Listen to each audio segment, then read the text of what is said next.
On ouvre nos Bibles dans le livre de 1 Corinthiens chapitre 7.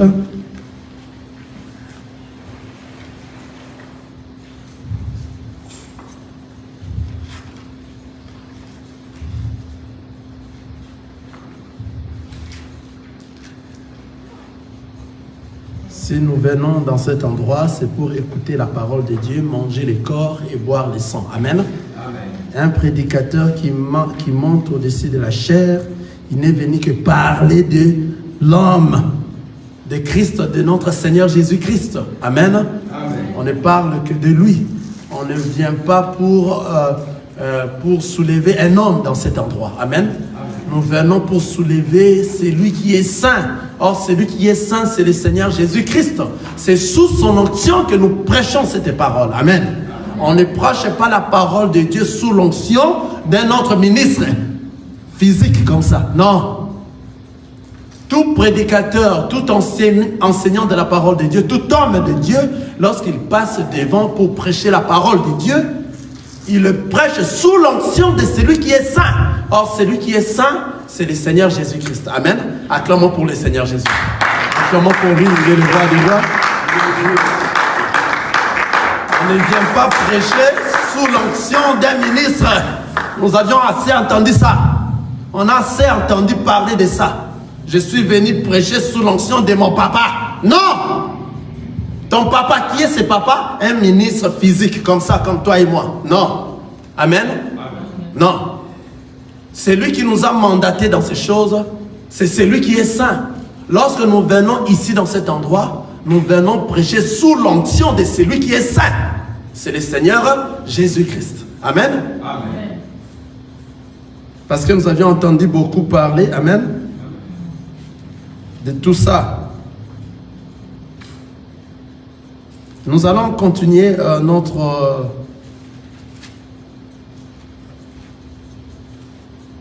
notre thème qui est les choses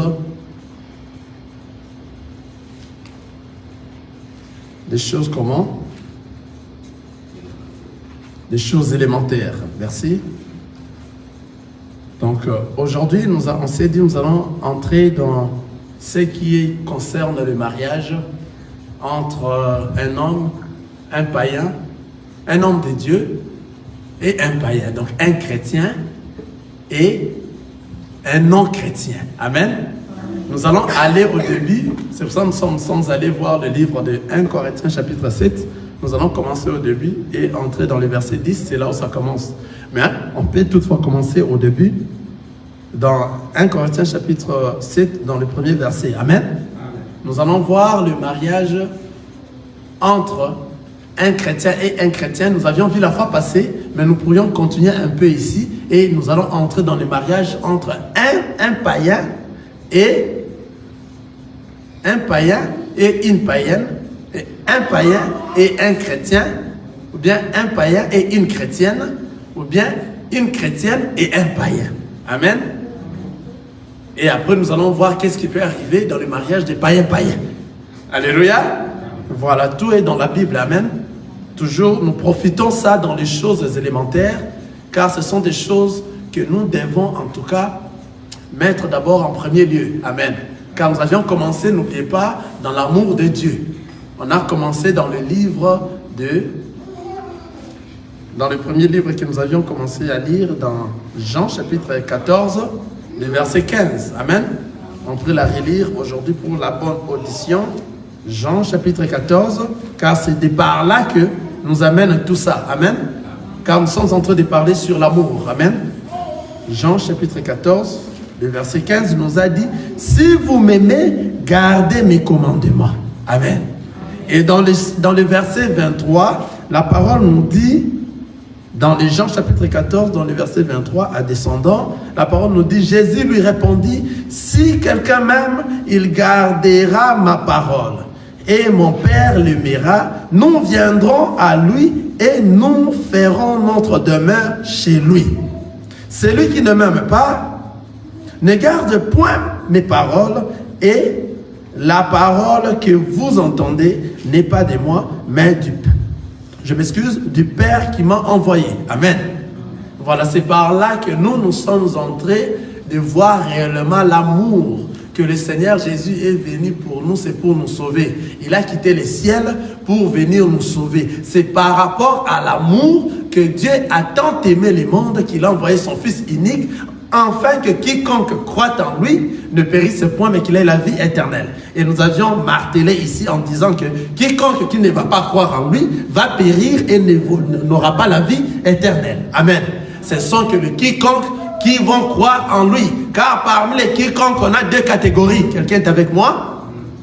Quelqu'un est avec moi? Amen. Parmi les quiconques, on a deux catégories. Il y a de ceux qui vont croire. C'est pour cela qu'il a dit, Dieu a tant aimé le monde qu'il a envoyé son Fils unique, afin que quiconque croit en lui ne périsse point, mais qu'il ait la vie éternelle. Or, il y aura aussi dans le monde des quiconques qui ne croiront pas à lui, qui vont périr, qui n'auront pas la vie éternelle. Il a envoyé seulement pour ceux qui vont croire en lui. Amen. Et nous avions vu que le vrai amour, c'est le Seigneur Jésus-Christ qui est amour, qui a quitté le ciel et il est venu se manifester ici sur la terre. Et lorsque nous sommes en train de parler de l'amour, l'autre fois nous avions dit que l'amour réel, de ce que la parole est en train de nous parler, c'est l'amour entre l'Église et le Seigneur Jésus-Christ. Amen. Ce sont des petits rappels. Donc, c'est-à-dire l'Église qui est la femme, qui est l'épouse, et le Seigneur Jésus-Christ qui est l'époux. Vous comprenez? Donc, nous avions aussi martelé en disant que comme l'Église est l'épouse, l'Église doit être soumise en tout et pour tout, afin qu'il puisse hériter le royaume des cieux. Et nous avions aussi dit que l'homme seul peut vivre sans la femme, parce que l'homme en réalité, c'est le Seigneur Jésus-Christ. Car en réalité, au commencement était la parole. Donc le nom de notre Seigneur Jésus-Christ, c'est la parole de Dieu. Comme au commencement était la parole, donc la parole qui était l'homme, il vivait déjà avant le début de la création. Quelqu'un voit ça? Donc la femme qui est l'épouse, ce n'est que la femme qui a besoin de l'homme pour vivre. Or, pour que la femme vive, elle doit être soumise en tout et pour tout. Et la femme que nous sommes en train de parler ici, en réalité, c'est l'Église. Alléluia. Et nous avions aussi dit, ça c'est un titre de rappel, que toi, tu es le corps. Mais ton corps, c'est un temple du Saint-Esprit, là où siège le Christ. Car la parole nous a dit, si quelqu'un garde mes commandements, ces commandements, c'est la parole de Dieu. Amen. Comme toi étant le temple de notre Seigneur Jésus-Christ, c'est-à-dire c'est toi qui es le temple. Alléluia. Qui garde quoi? Sa parole. Ce n'est que toi qui dois l'aimer. Et nous avions dit qu'à cause de son amour, Dieu a tant aimé le monde qu'il a envoyé son Fils unique, afin que quiconque croit en lui ne périsse point, mais qu'il ait la vie éternelle. Et c'est en échange, c'est du donnant-donnant. Comme il a envoyé son Fils unique, afin que quiconque croit en lui, à cause de l'amour. Alors nous aussi étant l'Église, nous aussi étant le corps qui est le temple de notre Seigneur Jésus-Christ. C'est pour cela que nous devons garder quoi? Ces commandements pour prouver cet amour envers lui. Quelqu'un voit ça? Pour prouver cet amour envers lui, nous devons garder ces commandements. Et pour garder réellement ces commandements, nous devons traverser quoi? Le baptême de feu, c'est-à-dire la persécution dans le monde. Le monde ne va pas nous aimer. Vous comprenez? Il y aura beaucoup d'attaques. C'est pour cela tout enfant de Dieu, c'est un étranger. Nous sommes dans ce monde, mais nous ne sommes pas de ce monde. Nous venons du ciel. Nous venons de l'éternité. C'est pour cela, nous aussi, nous devons maintenant, cette fois-là, donner notre corps comme un sacrifice vivant, saint et agréable. Parce que lui, il est venu, il s'est livré afin que nous puissions être sauvés. Ça, c'est très bien, c'est très clair. Amen. Donc si toi tu ne donnes pas ton corps comme étant un sacrifice vivant, saint et agréable, tu ne sauras pas être sauvé. Alléluia. Vous comprenez? C'est-à-dire, toi là, avant que toi tu puisses donner, nous avions dit l'autre fois, c'est lui qui avait d'abord donné. C'est-à-dire, lorsque lui l'a donné, c'est sa parole, toi tu es en train de manger son corps et tu es en train de boire son sang. Après avoir mangé son corps et boire de son sang, c'est à ce moment que ça va te pousser maintenant à donner ton corps comme étant un sacrifice vivant, sain et agréable. Et nous avions expliqué c'est quoi les sacrifices dans le monde. Les sacrifices dans le monde, ce sont toutes les tentations possibles. Ce sont ce que nous appelons la persécution dans la chair, quant à la chair. Nous voyons des désirs charnels. Nous voyons des choses de ce monde. Nous voyons comment est-ce que les autres ont besoin de s'enrichir, de toucher aux fétiches, des tentations pareilles. Toute tentation possible, de l'impudicité. Maintenant, toi, tu vas donner ton corps comme un sacrifice. Sacrifice, c'est quoi? C'est-à-dire, tu ne vas pas tomber dans toutes ces choses-là parce que ton corps est sacré. Tu l'as donné parce qu'il y a quelqu'un qui est venu mourir pour que toi, tu puisses être sauvé. Quelqu'un voit ça? Ça, c'est ce que nous avions parlé de tous les 3 dimanches que nous étions ici. Amen. Aujourd'hui, nous allons continuer parce que nous sommes en train de parler partie par partie et nous sommes en train d'entrer dans... aujourd'hui, nous allons entrer, comme nous avions dit, dans le mariage entre un païen et une chrétienne, ou bien un chrétien et une païenne. Avant tout cela, nous allons encore parler un peu de mariage entre chrétiens et chrétiens, parce que c'est ce que nous avions parlé au début. Car dans toute la Bible, on nous parle du mariage de l'Église avec... Alléluia. Amen. J'espère que les mémoires maintenant sont rafraîchies, n'est-ce pas? Amen. On est là maintenant ensemble, n'est-ce pas? Amen. C'est pour ça que nous allons ouvrir notre Bible dans 1 Corinthiens, chapitre 7. Nous allons commencer au début. Tant bien que si on ne termine pas aujourd'hui, on a encore d'autres dimanches que nous allons continuer dans ces enseignements. Amen. Ça c'est bon. L'enfant continue à déranger, mais cela ne soit pas des obstacles que les parents ne viennent pas prier. Hein. Donc c'est-à-dire, si même l'enfant dérange, nous devons supporter les enfants, n'est-ce pas? Continuez à venir, car c'est la foi. Car nous sommes des enfants de Dieu. Rien ne peut nous séparer de l'amour de Dieu. Amen. Amen. Voilà, donc maman est là avec notre petit. C'est comme ça, lorsqu'il va grandir, dès le bas âge, il est déjà ici, le Seigneur va le toucher. Amen. Voilà, entrons dans 1 Corinthiens chapitre 7. Je commence au début. Je lis au nom de Jésus. Pour ce qui concerne les choses dont vous m'avez écrit, je pense qu'il est bon pour l'homme de ne point toucher des femmes. Toutefois, pour éviter l'impudicité, que chacun ait sa femme et que chaque femme ait son mari. Que le mari rende à sa femme ce qu'il lui doit et que la femme agisse de même envers son mari. La femme n'a pas autorité sur son propre corps, mais c'est le mari. Et pareillement, le mari n'a pas autorité sur son propre corps, mais c'est la femme. Ne vous privez point l'un de l'autre, si ce n'est d'un commun accord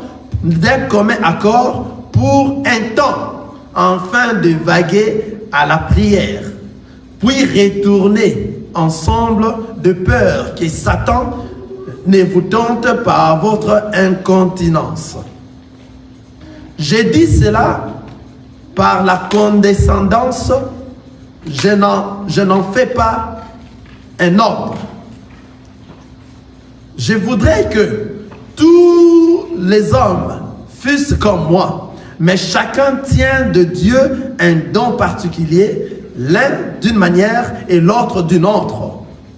À ceux qui ne sont pas mariés et aux veuves, j'ai dit qu'il leur est bon de rester comme moi. Mais s'il manque de la continence, qu'il se marie, car il vaut mieux se marier que de brûler. 10. À ceux qui sont mariés, j'ordonne, non pas moi, mais le Seigneur, que la femme ne se sépare point de son mari. Si elle est séparée, qu'elle demeure sans se marier ou qu'elle se réconcilie avec son mari. Et que le mari ne répudie point sa femme. Aux autres, ce n'est pas le Seigneur, c'est moi qui dis. Si un frère a une femme non croyante et qu'elle consente à habiter avec lui, qu'il ne la répudie point. Et si une femme a un mari non croyant et qu'il consente à habiter avec elle, qu'elle ne répudie point son mari, car le mari non croyant est sanctifié par la femme et la femme non croyante est sanctifiée par le frère. Autrement, vos enfants seraient impurs, tandis que maintenant, ils sont saints. Si les non-croyants se séparent, qu'ils se séparent, le frère ou la sœur ne sont pas liés dans ces cas-là. Dieu nous a appelés à vivre en paix. Car, que sais-tu? Car, que sais-tu, femme, si tu sauveras ton mari? Ou que sais-tu, mari, si tu sauveras ta femme? Amen. Amen. Voilà ça, c'est une partie de la parole de Dieu que Paul était en train de répondre. Alléluia. Amen. À nos frères de la ville de Corinthe. Mais tout ce que Paul était en train de parler dans la parole de Dieu vient de Dieu. Amen. Amen. Tout ce que Paul parlait, car la Bible, la parole de Dieu, c'est l'inspiration de Dieu. Tout ce qui est écrit est inspiré par Dieu. Alors tout ce que Paul parlait, il parlait à toutes les églises et partout. Ce n'était pas seulement dans la ville de Corinthe, parce que nous avons beaucoup entendu ça. Que Paul, lorsqu'il disait ceci, il disait ça seulement pour la ville de Corinthe. Non, amen. Nous allons lire ça. 1 Corinthiens chapitre 1, nous allons voir que Paul était en train de s'adresser à tout le monde jusqu'aujourd'hui, à toi aussi. Amen. 1 Corinthiens chapitre 1, le verset 1. Amen. Avant d'atteindre là-bas, parce que nous rencontrons des gens qui nous disent des choses sans pour autant lire la parole de Dieu. Ils disent que Paul, lorsqu'ils veulent enseigner là où leur cœur désire, là où leur cœur ne veut pas, ils disent que Paul, ici dans cet endroit, parlait seulement aux chrétiens de la ville de Corinthe. Vous voyez? Mais la Bible maintenant nous a dit que Paul était en train de parler aux chrétiens de Corinthe. Il était en train de parler à tout lieu où on disait que le Seigneur Jésus-Christ est Dieu. Quelqu'un voit ça? Nous allons lire la parole. Nous, on a la parole. C'est pour cela, c'est la parole. Donc, c'est-à-dire, la personne qui est le visionnaire de l'Église, c'est la parole de Dieu. C'est le Seigneur Jésus-Christ. Amen. C'est-à-dire, toute référence et toute question, nous devons se recourir où? À la parole de Dieu. Lisons 1 Corinthiens, chapitre 1. Nous commençons dans le premier verset. Amen. Paul, appelé à être apôtre de Jésus-Christ par la volonté de Dieu, et le frère Sostène, à l'église, écoutez, à l'église de Dieu qui est à Corinthe, à ceux qui ont été sanctifiés en Jésus-Christ, appelés à être saints, et à tous ceux qui invoquent en quelque lieu que ce soit le nom de notre Seigneur Jésus-Christ, leur Seigneur et le nôtre.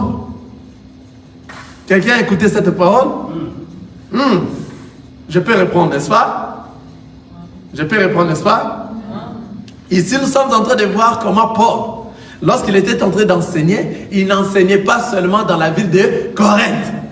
Il enseignait partout. C'est pour ça que cette parole a réellement expliqué que Paul était en train d'enseigner, et nous aussi aujourd'hui. Tous ceux qui écouteront ce que Paul avait écrit ici, il est en train de t'enseigner toi aussi. Amen. Je reprends cette parole. 1 Corinthiens, chapitre 1, du premier verset au deuxième verset. Je reprends, je lis.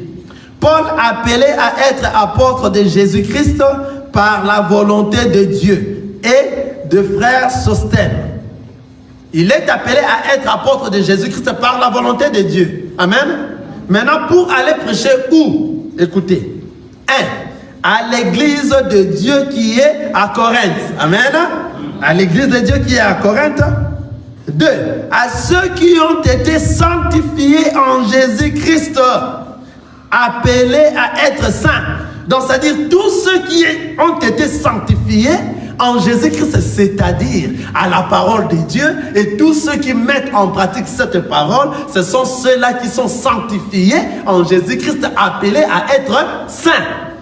Paul est venu aussi leur enseigner. Quelqu'un est avec moi? Voilà, ça continue. 3. Et à tous ceux qui invoquent en quelque lieu que ce soit les noms de notre Seigneur Jésus-Christ, leur Seigneur et le nôtre. Ah, donc il est aussi venu enseigner à tous ceux qui invoquent le nom de notre Seigneur Jésus-Christ à n'importe quel lieu qu'il se retrouve. Comme ici nous sommes en train d'invoquer le nom de notre Seigneur Jésus-Christ, c'est-à-dire notre Dieu est aussi le Dieu de Paul. Alléluia. Donc il est venu aussi nous enseigner, nous aussi. Amen. C'est-à-dire tout ce que Paul avait dit dans la parole de Dieu, il était en train de parler à toute l'église. Alléluia. Là où réellement l'église, le Seigneur reste. Là où réellement qu'on croit, on invoque le Seigneur Jésus-Christ. Paul est en train de nous enseigner. Alléluia. Il faut enlever ces illusions. Il prêchait les chrétiens de Corinthe parce que les chrétiens de Corinthe étaient têtus. Les femmes de là étaient ceci, là, de pensées humaines. Alléluia. Amen. Il faut qu'ils lisent la parole de Dieu. Nous revenons dans 1 Corinthiens chapitre 7 pour entrer dans le vif de notre sujet. Amen. Voilà. Là, c'était juste pour expliciter. Je m'excuse. Pour expliciter que lorsque Paul était en train de parler, il était envoyé par le Saint-Esprit, poussé par le Saint-Esprit, par Dieu lui-même. Ce n'est pas de sa propre volonté. Amen. Réveillez ceux qui dorment. Amen. Voilà. Nous allons à 1 Corinthiens chapitre 7. C'est là où nous allons commencer. Le premier verset. La parole nous dit, pour ce qui concerne les choses dont vous m'avez écrit, je pense qu'il est bon pour l'homme de ne point toucher des femmes. Ici, c'est Paul qui est en train d'expliquer, de parler de la parole de Dieu. Il est en train d'enseigner. Amen. Il est en train d'enseigner. Toutefois, pour éviter l'impudicité, que chacun ait sa femme et que chaque femme ait son mari. Ici, on est en train d'enseigner ceux qui sont mariés. Amen. On ne parle pas de ceux qui sont chacun est fiancé comme ça, c'est comme ça, comme ça. Non, non. Des petits amis qui ne se sont pas mariés. Non, ici on parle de ceux-là qui ont déposé la dot. De ceux qui sont mariés. Amen. On parle de ceux-là qui sont mariés. Officiellement, le mariage, c'est-à-dire la famille de l'homme ont apporté, sont venus se présenter et sortir dans la famille de la femme, demander la main de la femme auprès de son père. Et le père a accepté que prenez-les. À partir d'aujourd'hui, la femme n'est plus sous la responsabilité de ses papas, de son papa. Mais non, c'est l'homme qui est venu, amen, doter cette femme-là, qui détient toute la responsabilité de la femme. Quelqu'un voit ça? Amen. Réveillez la sœur qui dort. Amen. Amen. Cette parole est tellement bonne. Nous avons besoin que tout le monde puisse l'en avoir. Amen. Vous voyez? C'est-à-dire, la parole qu'on est en train de parler ici concerne le marié. Le marié. Les mariés ici, ce ne sont pas Yakatovanda. Non. Ceux qui sont encore dans cette pratique jusqu'à présent, si vous êtes notre frère ici, nous allons te dire d'aller marier cette sœur-là. Parce que tu es dans le péché.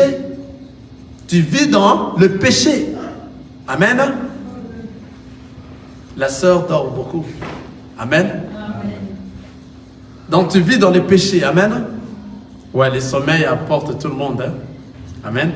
Ça va amener les autres. Puis, il faut se mettre un peu debout. Alors, tous ceux qui sont réellement mariés, c'est ça la parole que nous allons décortiquer aujourd'hui. Amen. Et la parole nous dit que le mari rende à sa femme ce qu'il lui doit et que la femme agisse de même envers son mari.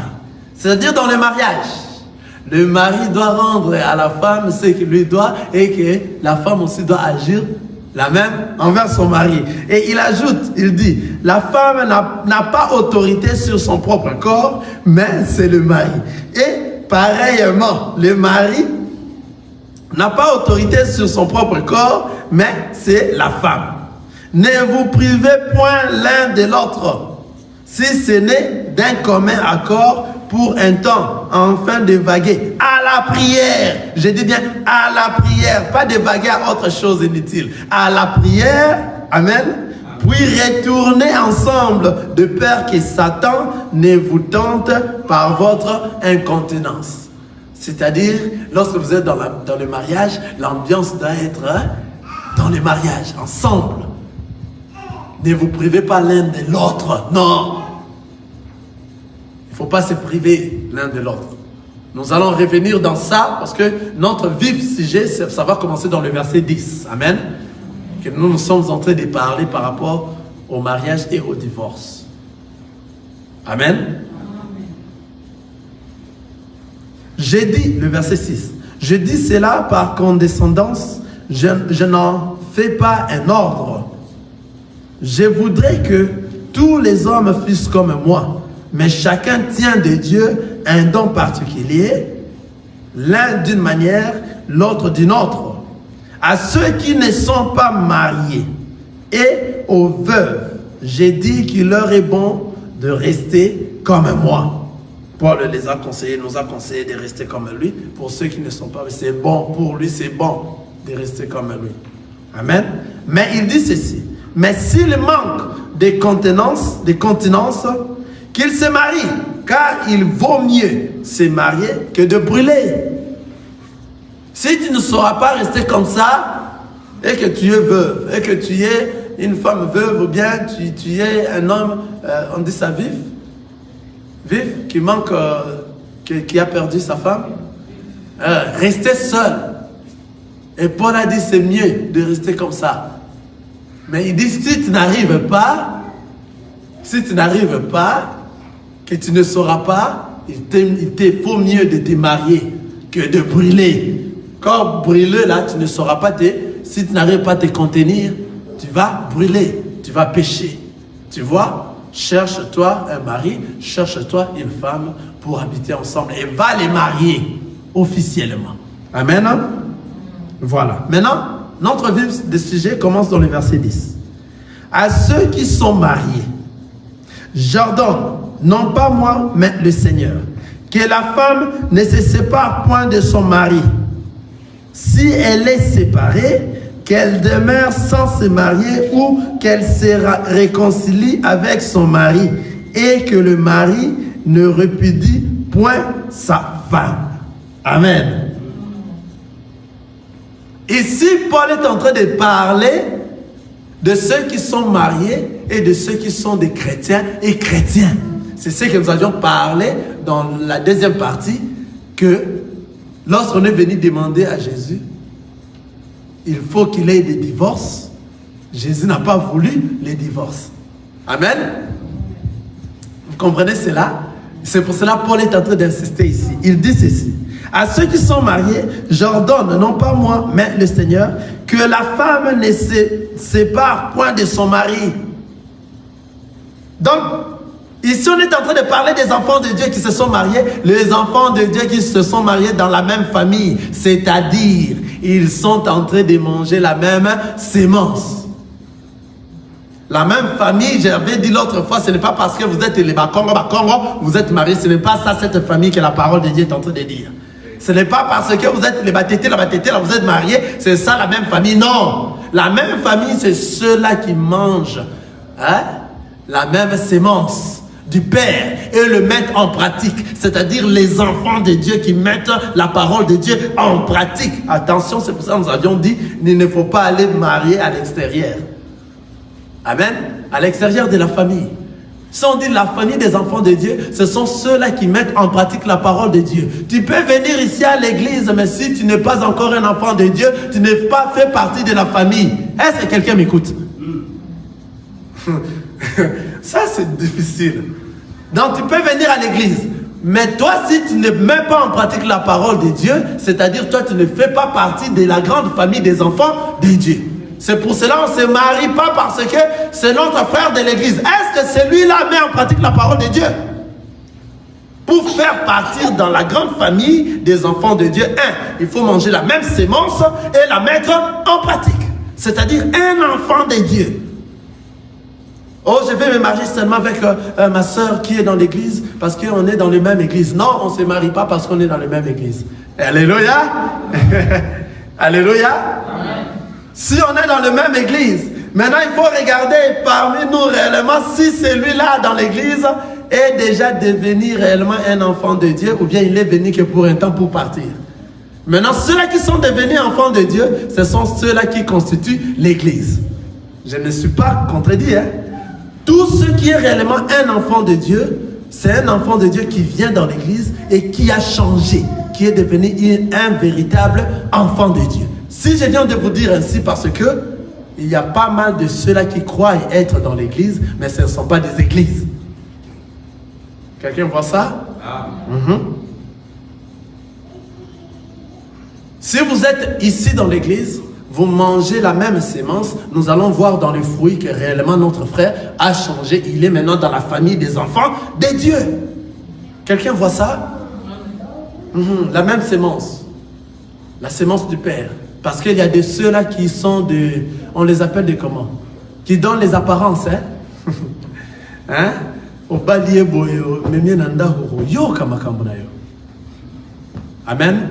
Ils font des apparences. Amen. Tellement qu'elle avait besoin du mariage, elle s'est attachée à toi. Tu vois, moi j'ai pris dans cette église. Elle est venue aussi, elle commence aussi à prier avec toi. Et ensemble, tout ce que tu fais de veiller, elle te poursuit partout par là. Mais elle n'a pas encore reçu la sémence. Alléluia. Elle n'est pas encore devenue un véritable enfant de Dieu. Maintenant, toi, cette apparence, tu dis vraiment, en tout cas, elle a changé. Et je vais les marier. Alléluia. Amen. Lorsque tu vas oser, tu verras. Elle ne commencera plus à venir à l'église. Elle te dira non, tes églises là, ça m'a fatigué. C'est à ce moment-là maintenant que toi, tu te retrouves dans un couple d'un chrétien et une païenne. Ça devient la deuxième partie que nous allons entamer. Vous voyez, hein? La même sémence, c'est ceux-là qui le mettent en pratique. Les enfants de Dieu qui mangent la même sémence, car ils ont rencontré la parole de Dieu et la parole de Dieu les a changés, ils ne sont plus restés la même personne. Ils vont mettre cela en pratique. Partout ils seront. Et tu vas constater que non, en tout cas, par des fruits, celui-là, c'est un frère en Christ. Celui-là, c'est une sœur en Christ. Elle a réellement changé. Elle n'est plus ce qu'elle était avant. Elle est devenue une nouvelle créature.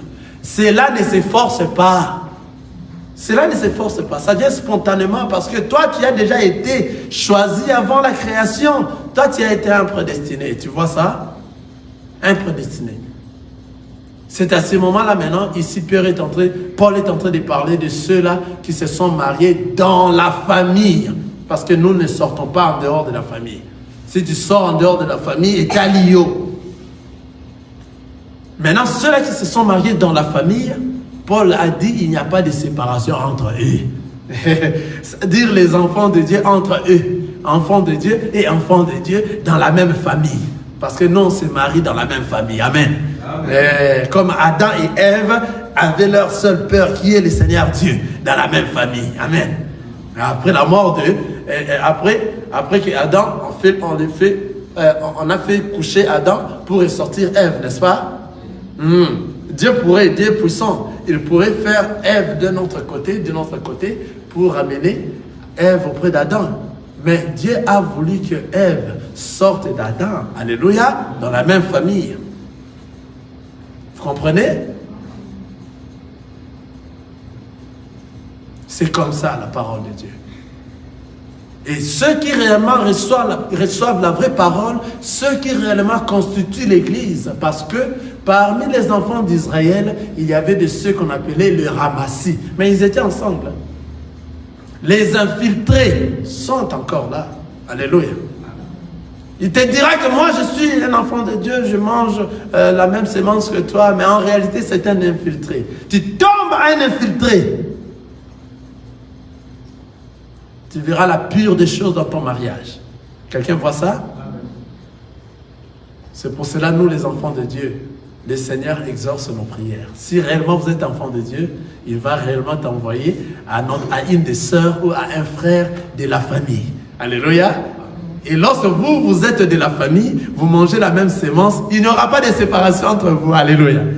Il n'y aura pas de divorce entre vous. Et la parole nous a dit ceci. À ceux qui sont mariés, j'ordonne non pas moi, mais le Seigneur, que la femme ne se sépare point de son mari. La parole dit ceci. Il peut y arriver qu'il ait une séparation. Mais écoutez comment est-ce que la parole nous dit. Si elle est séparée, qu'elle demeure sans se marier ou qu'elle se réconcilie avec son mari et que le mari ne répudie point sa femme.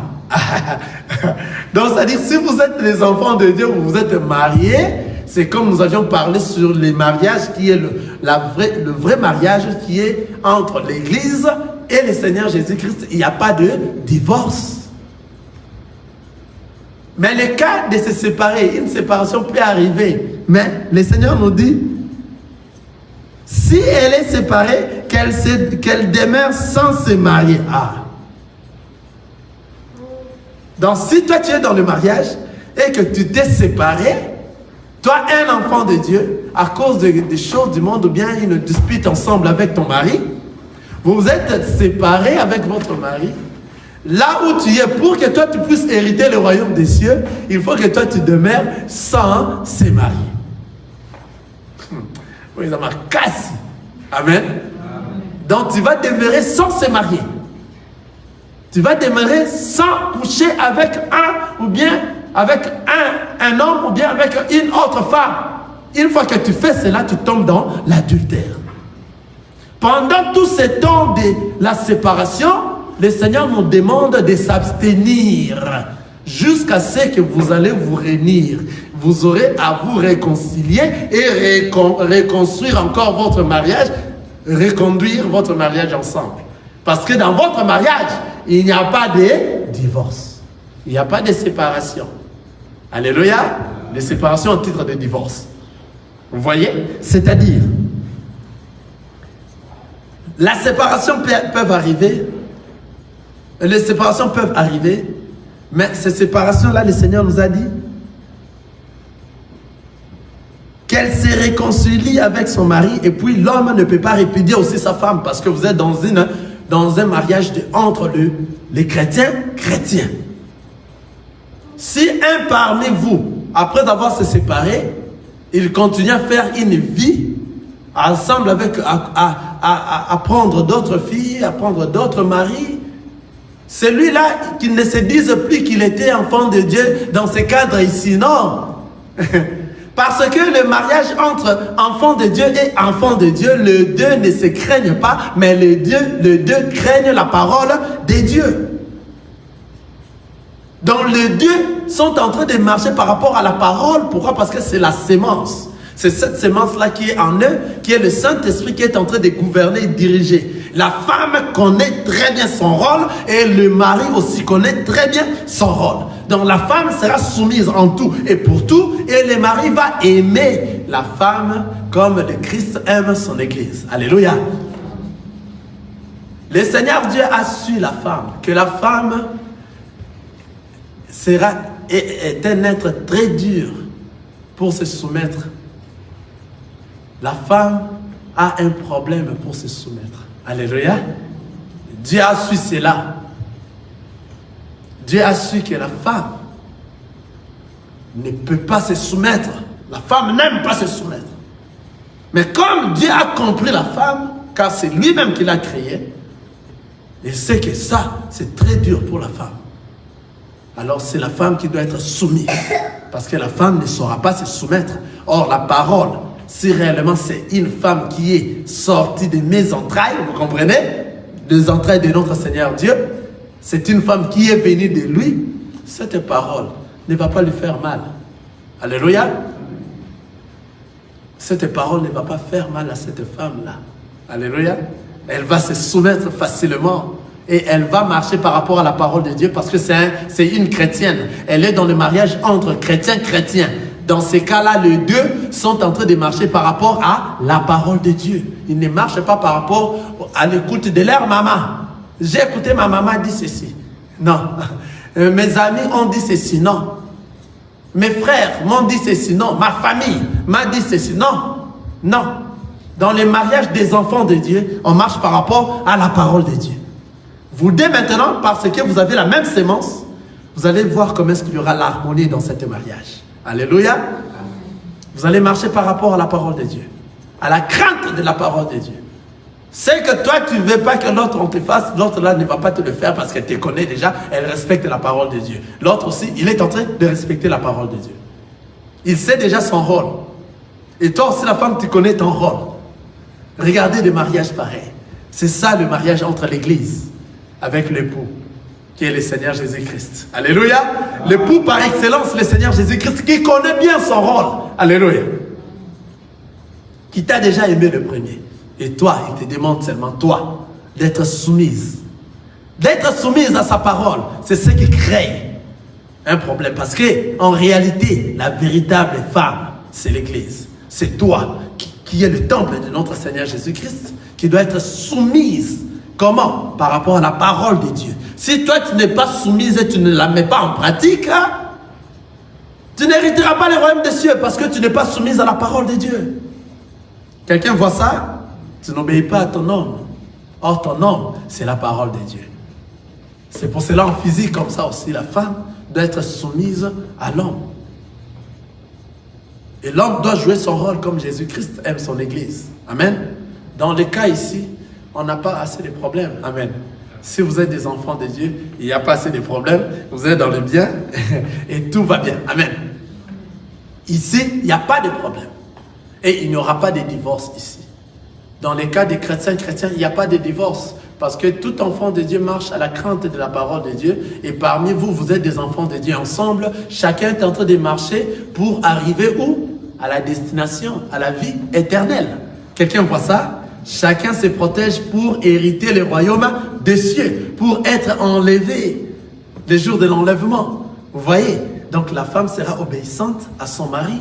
Et le mari va aimer tel que le Christ aime son église.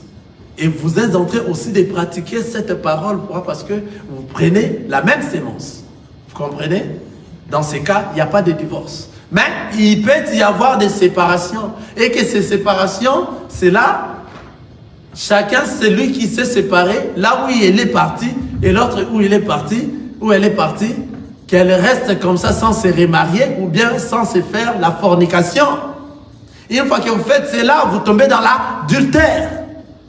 Si réellement vous êtes un enfant de Dieu, que vous vous séparez, vous allez vous abstenir jusqu'à se réconcilier et reconduire encore votre foyer.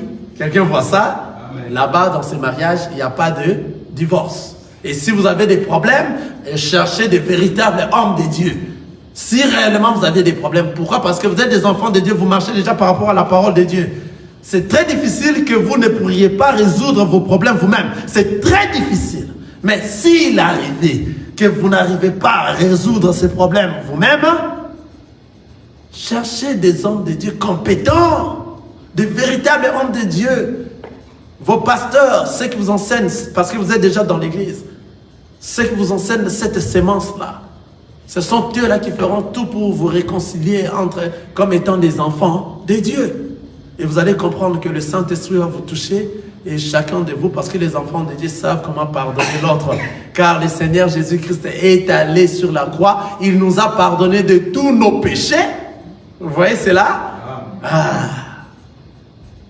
Alors les enfants de Dieu ont ce cœur-là de pardonner. Pardonner à tout ce qui est arrivé. Amen. Et de reconnaître que j'étais dans le mal. Maintenant, je ne ferai plus ça, je vais reconduire ma vie avec ma femme. Pourquoi? Parce que l'abstinence, le diable va vous tenter par votre incontinence lorsque vous allez vous séparer. Quelqu'un voit ça? Le diable viendra, il y aura tes amis, les amis de ta femme viendront aussi pour te... vous voyez, les hommes là, les amis de ton mari, ils vont te chercher parce qu'ils savent que vous êtes déjà séparés. Vous n'êtes plus ensemble. Vous voyez, le diable va vous tenter. Or, la parole nous dit, pour que toi tu hérites le royaume des cieux, tu dois t'abstenir. Si toi tu es un enfant de Dieu qui a déjà été marié et qu'il vous arrive quelque chose, vous êtes disputé et vous êtes séparés à ce moment-là, abstiens-toi jusqu'au jour où vous allez vous réconcilier avec votre femme et puis rentrer ensemble, continuer. Alléluia. Ça c'est la parole de Dieu. Si tu veux choisir ces camps-là, essayez. C'est difficile. Essayez, vous allez voir. Mais étant enfant de Dieu, nous n'avons pas essayé ça parce que le Saint-Esprit est avec nous et nous marchons par rapport à la parole de Dieu pour dire que les enfants de Dieu, il n'y a pas de divorce. Amen. Il n'y a pas de divorce entre les enfants de Dieu. Amen. Il n'y en a pas. Là, c'était le mariage entre des enfants de Dieu et les enfants de Dieu. Amen. Maintenant, le mariage entre un enfant de Dieu et un païen. Vous voyez? Ou bien un enfant de Dieu, un mari chrétien avec une femme non chrétienne. Ou bien une femme chrétienne avec un mari non chrétien. Amen. C'est là où ça crée un problème. Je m'excuse. C'est là où ça crée un problème. Nous allons lire. Nous lisons dans le verset 12. Amen. 1 Corinthiens chapitre 7, le verset 12. Ici, pour épingler ce que nous venons de dire avant, on peut se remarier qu'au cas où l'une des femmes est décédée. Ah, vous voyez? Le cas où l'un de vous, soit dans le mariage chrétien-chrétien ou dans le mariage chrétien-chrétien, on peut se remarier dans le cas où un parmi vous est décédé. Vous comprenez? On peut lire ça dans 1 Corinthiens chapitre 7, le verset 39 peut-être. 39, voilà. Une femme est liée aussi longtemps que son mari est vivant. Mais si le mari meurt, elle est libre de se marier à qui elle veut, seulement que ce soit dans le Seigneur. Ah, la parole de Dieu. Donc, si l'homme, dans les mariages chrétiens-chrétiens, la partie que j'ai essayé d'oublier, dans les mariages chrétiens-chrétiens, si vous arrivez à divorcer, si vous arrivez à se séparer, ce n'est que dans le cas de la mort d'un de parmi vous. Si l'autre est mort, on dit maintenant à ce moment-là, la femme n'est plus liée. Elle est devenue libre. Vous comprenez? Elle est devenue libre. Je la relis. C'est 1 Corinthiens chapitre 7, le verset 39. Une femme est liée aussi longtemps que son mari est vivant. Voilà. Elle est liée dans le mariage aussi longtemps que son mari est vivant. Vous voyez? Mais si le mari meurt, elle est libre de se marier à qui elle veut, seulement que ce soit dans le Seigneur. Ah, ça nous ramène encore dans la même sémence. Ça nous amène encore dans la même sémence. Alléluia. Que ça ne soit pas dans... parce qu'elle est morte, tu peux choisir... Ton mari est mort, tu peux choisir n'importe qui. Au souffrir, je te dis.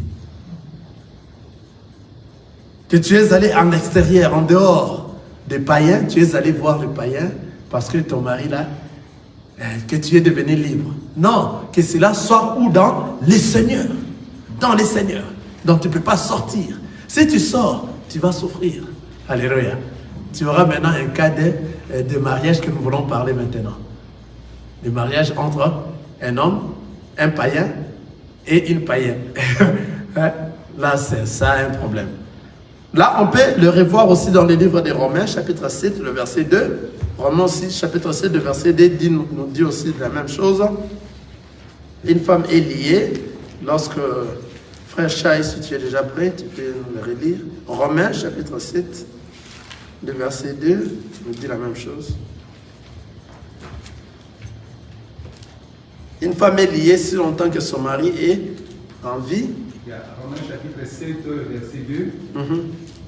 Ainsi, une femme mariée est liée par la loi à son mari tant qu'il vivait.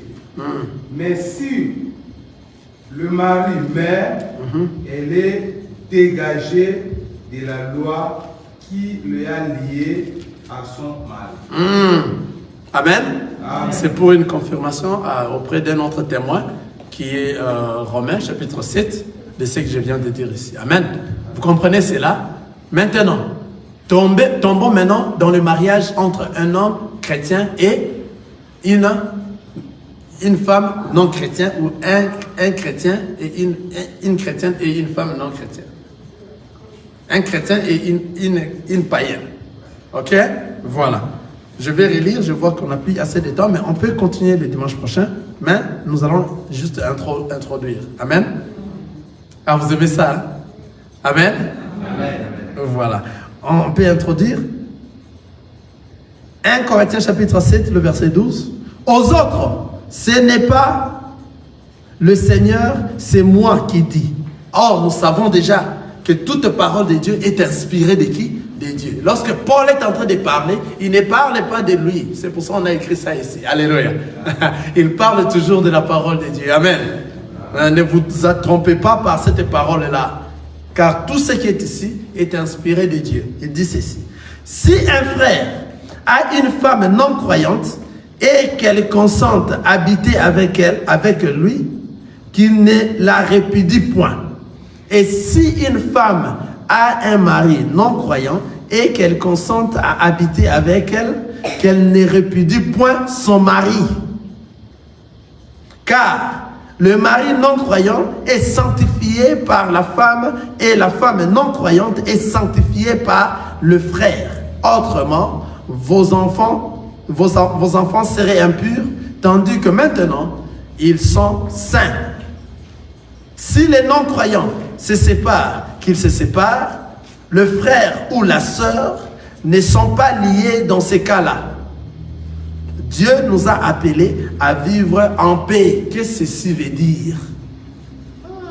Ici maintenant, lorsque tu t'es marié avec un non-croyant, la parole nous dit, si un homme se marie avec une non-croyante et que cette non-croyante-là consente à demeurer, à rester avec cet homme-là, la parole nous dit de ne pas le répudier. Quelqu'un voit ça? C'est-à-dire, la non-croyante, elle te fait des choses. Alléluia. Elle te fait des choses que toi tu n'aimes pas, mais elle consentit à rester toujours avec toi. Elle n'est pas partie d'elle-même. Quelqu'un voit ça? Quelqu'un voit ça? La parole nous dit, toi tu ne peux pas la répudier. Parce que vous vous êtes déjà mariés, vous allez continuer ensemble. Parce qu'elle présente les consentements de rester avec toi. Maintenant, regardez, ça nous dit le non-croyant ou bien la non-croyante. Le non-croyant ou la non-croyante. Vous comprenez? Donc, c'est-à-dire, Amen. Je vais parler en Lingala. Amen. Au balanina mwasi oyo, aza mopagano. Et que moi sois asepeli kaka kozala na yo malgré ta na ya mopagano, bibe lobi okoki ko bengana ete parce que bobalana ki déjà. Quelqu'un voit ça? Alors moi ni so ba pasi mais yo na atinda ki yo. Ba yebisa ki obalana na kata libota ya bana na nzambe. Na atinda ki. Ba bi balana na kata libota ya bana na nzambe. Toi tu sors, tu es allé voir la non-croyante. À ce moment-là, si elle présente les désirs, yakozala yo, azo raposa rotika na yo. Oko bengana ete, moi sinon yo. Sambira ponaye, c'est à ce moment que bana na bino ba la sauver. Autrement, ba nge ba za l'impur. Parce que oyazali mo Christo, mutazo sanctifier di bota wana. Pour la bana pe, bala nanzela à Christ. Vous comprenez? Maintenant, qu'est-ce que la parole nous dit ici? Dans le verset 15. Si les non-croyants, le non-croyant se sépare, qu'il se sépare, le frère ou la sœur ne sont pas liés dans ces cas-là. Ah. Maintenant, comme le non-croyant ou bien la non-croyante, hein? Comme le non-croyant ou la non-croyante,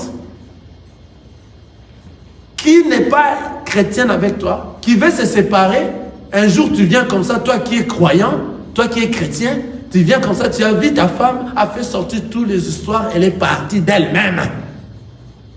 Si elle fait ça, elle est partie d'elle-même. Toi, tu es, la Bible nous dit, tu es devenu libre. Alléluia. C'est à ce moment que tu peux te marier avec une autre personne parce qu'elle est partie. Est-ce que vous avez compris? La première des choses, j'ai dit, si la non-croyante consente à rester avec toi, il ne faut pas la répudier. Il faut continuer à rester avec elle. Continuez maintenant dans la prière.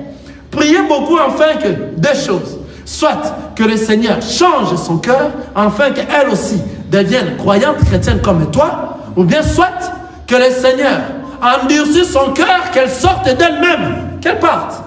Comme ça, toi, tu seras. Je m'excuse. Comme ça, toi, tu seras libre. Quelqu'un voit ça? C'est ce que la parole de Dieu nous dit. Si elle n'est pas sortie d'elle-même, si un non-croyante, une non-croyante n'est pas sortie d'elle-même, ou bien un non-croyant n'est pas sorti de lui-même, il présente les consentements de rester avec toi, il ne faut pas les répudier. Amen. Oui. Voilà. Voilà. Et s'il arrive à vous tuer? S'il arrivait à vous tuer. Ah, voilà, maintenant, c'est un cas. Amen. C'est un cas. Parce que c'est un non-croyant. Un non-croyant qui donne les consentements par rapport à la parole de Dieu. De rester avec toi. Toi, tu ne sais pas qu'elle va te tuer. Toi, tu es avec elle, tu ne sais pas qu'elle va te tuer. Elle donne des consentements. L'homme ou bien la femme. Chacun, l'autre ne sait pas parce que vous êtes mariés. Elles ne savent pas que celui-là va à l'intention de te tuer. Si elle te tue, toi, un chrétien, dans ces cas-là, tu vas au ciel. Tu vas au ciel. Pourquoi? Parce que tu es en train d'obéir la parole de Dieu. La parole de Dieu nous dit, lorsqu'un non-croyant donne le consentement de rester avec toi, tu vois, elle fait du mal, mais elle veut toujours demeurer avec toi. Elle n'est pas sortie d'elle-même. Ne la répudie pas. Continue à être avec elle. Vous voyez? Mais si elle sort d'elle-même, elle trouve, donc c'est à toi maintenant de beaucoup prier maintenant, afin que Dieu puisse changer son cœur, afin qu'elle devienne un enfant de Dieu. Deux possibilités. Soit que le Seigneur ait pitié. Tu m'as donné un frère. Seigneur Jésus, moi je suis un croyant. J'étais dans l'erreur. Je n'ai pas suivi ta parole. Il faut confesser. Je n'ai pas suivi ta parole de me marier dans la famille des enfants de Dieu. Je suis sorti dehors. J'ai suivi la manière dont cet homme était. J'ai suivi son physique. J'ai suivi ceci, c'est la Seigneur. Mais ce n'est pas un croyant. Il m'avait menti. Oh Seigneur Jésus, que tu fasses en sorte qu'il devienne un véritable enfant de Dieu. Tu pries pour lui. Soit, Seigneur Jésus, comme il me fait souffrir, il me frappe à tout moment, je ne suis plus dans la paix. Seigneur Dieu le roi, que tu fasses quelque chose, afin qu'il me quitte. C'est ça ta prière. Une fois qu'il te quitte, toi la femme, tu es devenue libre. Mais si elle continue à demeurer avec toi, la parole dit, tu n'as pas ses droits. C'est difficile. Hein? Tu n'as pas ses droits. Si maintenant il te tue, dans ce sens, dans ces cas-là, celui-là qui est non-croyant, te tue, tu pars au ciel. Tu pars directement au ciel. Parce que toi, tu es un enfant de Dieu. Vous comprenez? Tu cherches à obéir la parole de Dieu. Vous voyez? Comme toi, tu cherches à obéir la parole de Dieu, la mort, c'est un gain pour toi. Alléluia. La mort devient un gain pour toi, n'est-ce pas? Voilà. Toi maintenant, qu'est-ce que tu feras? Tes genoux seront dans la prière du jour au jour parce que toi, tu n'as pas suivi la parole de Dieu. Tu t'es marié en dehors de la famille. Maintenant, il y a de ceux-là qui mentent, qui t'ont menti au début. C'est comme si vous étiez, j'ai parlé de ça ici. C'est comme s'il était dans ta famille. C'est comme s'il venait dans la même église que toi et qu'il mangeait la même sémence que toi. Et par erreur, toi, tu es tombé à un homme pareil. Arrivé au mariage, il a changé. Mais maintenant, c'est sa face B commence à se faire voir. Alléluia. Oui, vas-y. Il y a un problème là-bas. Fuyez les publicités. Bilatéralement. Donc, il y a moyen de fuir. Il ne faut pas la répudier, parce qu'on dit la répudier. Je ne peux pas la répudier ou les répudier. Mais je peux au moins fuir. Fouillez l'impudicité, c'est vrai, non? Écoutez, fouillez l'impudicité. Pour l'impudicité, vous étiez là le dimanche passé. Le dimanche passé, vous étiez là. Nous avions parlé, lorsqu'on avait demandé à Jésus pourquoi Moïse avait donné la lettre de divorce. C'est dans le mariage, c'est seulement dans les cas de l'infidélité. Quelqu'un est avec moi? C'est dans les cas de l'infidélité. Amen. Dans les cas de l'infidélité, l'homme a le droit, dans les mariages, je suis en train de dire des chrétiens, l'homme a le droit de répudier sa femme. Vous voyez, dans les cas de l'infidélité. Vous voyez? Maintenant, ici, dans ces cas ici, et que vous l'avez trouvé dans le... Vous êtes chrétien. Vous êtes un enfant de Dieu chrétien et que vous êtes tombé dans ces cas pareils. La parole nous dit ceci.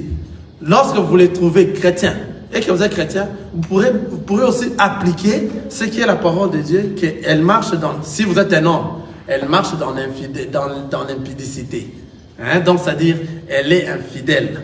elle est dans des choses, elle sort avec, ta femme sort avec d'autres, l'homme a le droit, par rapport à la parole de Dieu, à cause de l'infidélité, quelque chose qui s'est reproduit en plusieurs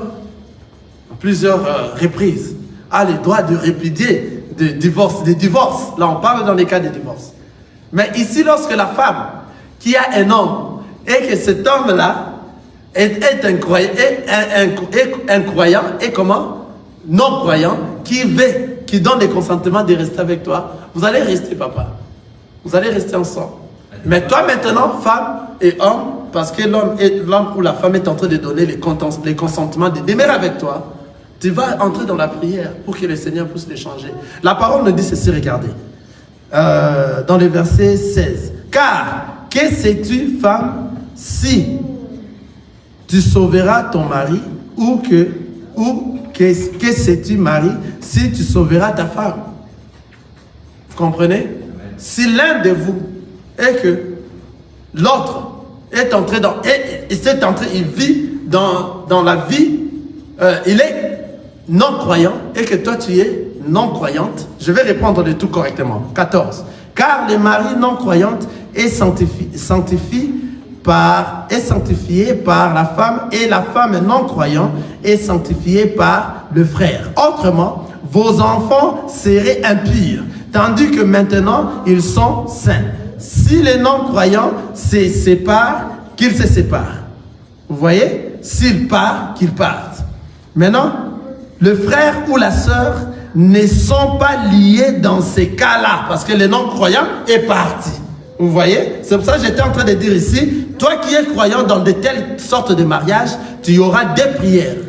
La prière que toi tu vas faire de façon du jour au jour, du jour aux nuit, afin que le Seigneur puisse toucher ton mari, ou bien ta femme, ou bien ton homme, afin qu'il devienne aussi croyant comme toi.